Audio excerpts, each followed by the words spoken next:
Then Wake Forest, Jack, they went on the road at number 20 Virginia. And I mean, Virginia, we had been saying this for weeks. We're just like waiting for Virginia to finally lose one of these close games. It's like they keep winning. Despite the level of competition, they play close every single time. They consistently play to the level of their opponent. But Wake Forest finally did it. They finally beat Virginia. Like, nobody could do it, it felt like. I know they have 2 losses, and they lost to NC State earlier this season, but it's just like, you win by a safety, you win 2 overtime games. Like, it's crazy. But Virginia finally falls to the Demon Deacons at home, Jack. Yeah, this was. I mean, you could have kind of called it for an upset pick earlier Right. this week, but because Wake Forest has beaten some great teams. I mean, they recently just beat SMU, but that loss against Florida State, they got destroyed by them last week.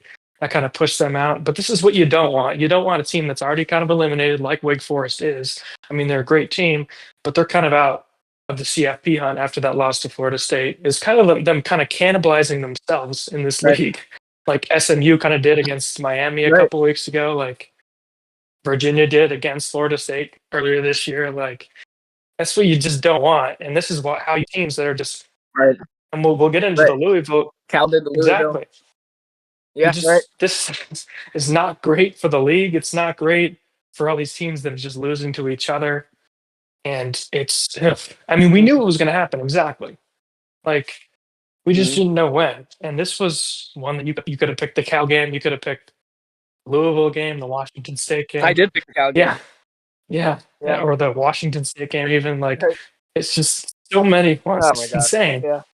And this is their first conference loss. I know, we keep saying that the NC State one didn't count, but yeah, this is just insane how close this ACC race is. And it still looks like Duke is the favorite, even though they just lost to UConn. But yeah, it's crazy. It's weird. Mhm. Yeah. Right. And I mean, you just can't lose this type of game. And it just really felt like they didn't show up. It's like when the other team only passes for 46 yards, like when their starting quarterback has that poor of a performance. I don't know how you lose like this. I mean, they just couldn't really get much going. And I mean, Kalen, I mean, he had 145, but like no touchdowns, just field goals, I guess. Very slow, very grimy game. And it just felt like we were waiting. We're like, yeah, but eventually Virginia's going to score and they're going to win by a point or like a few. But then it just didn't happen. It's kind of an anomaly. It kind of resembles the Broncos a little bit, where they come alive in the fourth and then all of a sudden win by like a point or two, and it's like they were losing like the whole game or they were playing so bad, but they just find a way to win close. But now like they just don't show up here. I don't know. I expected them to show up better. I mean, we just saw what Wake Forest did last week. Like you said, it was embarrassing. And then go on the road. And Virginia has been spotty, but I thought they would win this one. But yeah, I don't know. I was just we were kind of waiting. When is Virginia finally going to lose? Because it's going to catch up to them at some point, and it finally did. I was just surprised that they really didn't play well at all. And I'm surprised that even though they lost by 7 points, like they just struggled to get anything going and struggled to get any points on the board. I felt like if they had a better performance offensively, they would have won by like a point or two, but they really just didn't show up, Jack. Yeah, they really didn't. And like these upsets recently, they're usually against a team that's home, but the one against Cal and the one against Wake Forest are both on the road. So it's just insane that they're both able to get that upset. Like the SMU one, they were at home against Miami. I guess you could say the Louisville, and that was at Miami. So these ACT teams are just ruining their own conference, really, by beating each other. It's crazy. Right. Yeah, and it's something you don't see in like the Big 12 this year or the Big 10. Like, Right. weird. I mentioned earlier they got 2 teams last year, and they might not even get one this year. It's crazy. This might be the first year we've ever gotten 2 G5 teams, Right. which is crazy to think about. So yeah, Right. it's crazy. It's weird because like you would think earlier this year, like Florida State was top 10, Clemson was top 10. I mean, they were top 5 in the preseason, and even with lost to LSU and they beat Troy close, the Tech beat them, and that kind of ruins their season.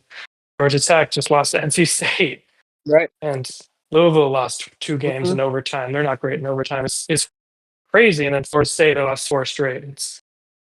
It's insane. You thought all these players that had a chance at CFP earlier in the season just completely drop off the map. And even Miami, they were a number 1 team, and they lost 2.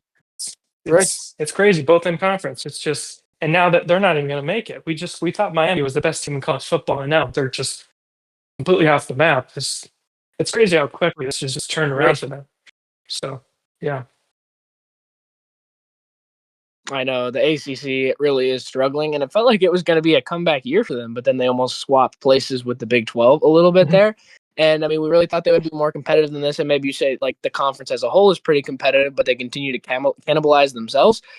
And we're not even talking about like, oh, are they going to be able, like, how many teams are they going to get in? It's like they're really just going to get lucky if they get one. It's all about where that team ends up being ranked. Because if the Group of Five champion, which they project now it's going to be USF, they would be in. And then James Madison is lurking to have that good loss to Louisville, which if Louisville ends up being the champion, I think they'll give them the nod over JMU. But like they've been pretty solid, and they could beat Southern Miss in that Sun Belt championship, and that would be a pretty good win. And then all of a sudden you say, oh, like JMU, they're 12-1. Well, we got to put the American champion, and you just wonder where it's going to be left with that last team.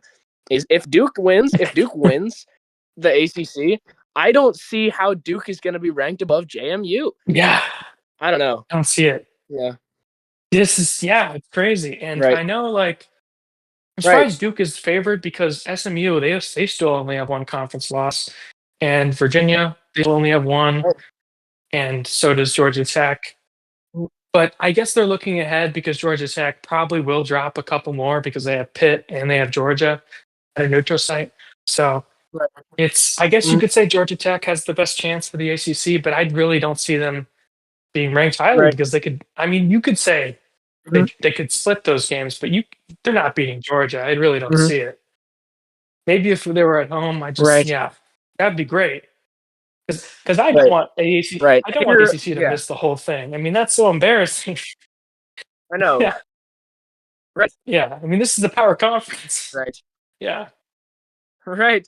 And I mean, if you're a little confused why this is a discussion, because it's like, well, Miami's a top 15 team. They still should be fine if we're talking about conference championships. But the issue is that they have 2 losses in Hmm. conference. That's the issue, is because we Hmm. really value your conference record when it comes to getting to that championship game. So there's several teams that are above them that have several conference losses. Like they're not even top 5 in their own conference, despite being top 15 in the whole country. Right.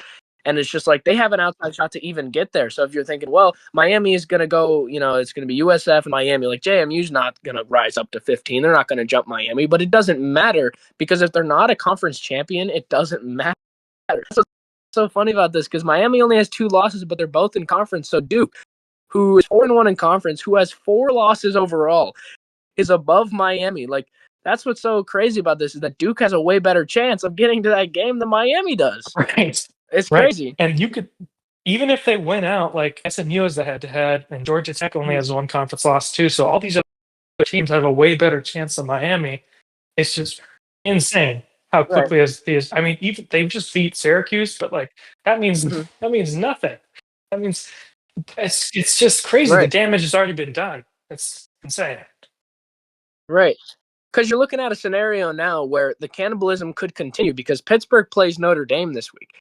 If they lose, then they're 7-3. If they beat Georgia Tech, then they're both 2-3 loss. And then if Georgia Tech loses to Georgia, then they're both 3 loss. And then you look at Virginia, they've been spotty. I don't know if they could win that ACC championship game. You look at all these teams, it's just their odds of just getting to that game is what's really funny, Yeah. because I think the ACC, not that they would root for it, but they might almost hope that there's a little cannibalism just to try and get Miami to that Right. game, because then they'd for sure get a team. But the problem is they can't even get there. It's so crazy, Jay. Yeah. It's insane. I mean, we'll have to see what happens, but this week in particular, and you could say like the Miami losing to SMU, but this Mm-hmm. week is just because before this week you're like, oh, Louisville's going to make it easy, but then they lose to Cal in overtime. It's Right, just insane. I just can't believe it. right, Like like right. Louisville, we had them top 10, and they just dropped that one. It's just Mm-hmm. insane because they were so impressive. I know. Yeah. Oof. Right. Their best hope really is Georgia Yeah. Tech. What they need to do is that Georgia Tech is probably going to lose to Yeah. Georgia. They would have had it at home field. They would have had it in Georgia Tech Stadium, but they took the paycheck and moved it to the Falcon Stadium at Mercedes-Benz. They probably would have. They're probably going, oh, maybe we shouldn't have done that. They didn't know they were going to have this good of a year. Mhm. probably would rather take that back maybe.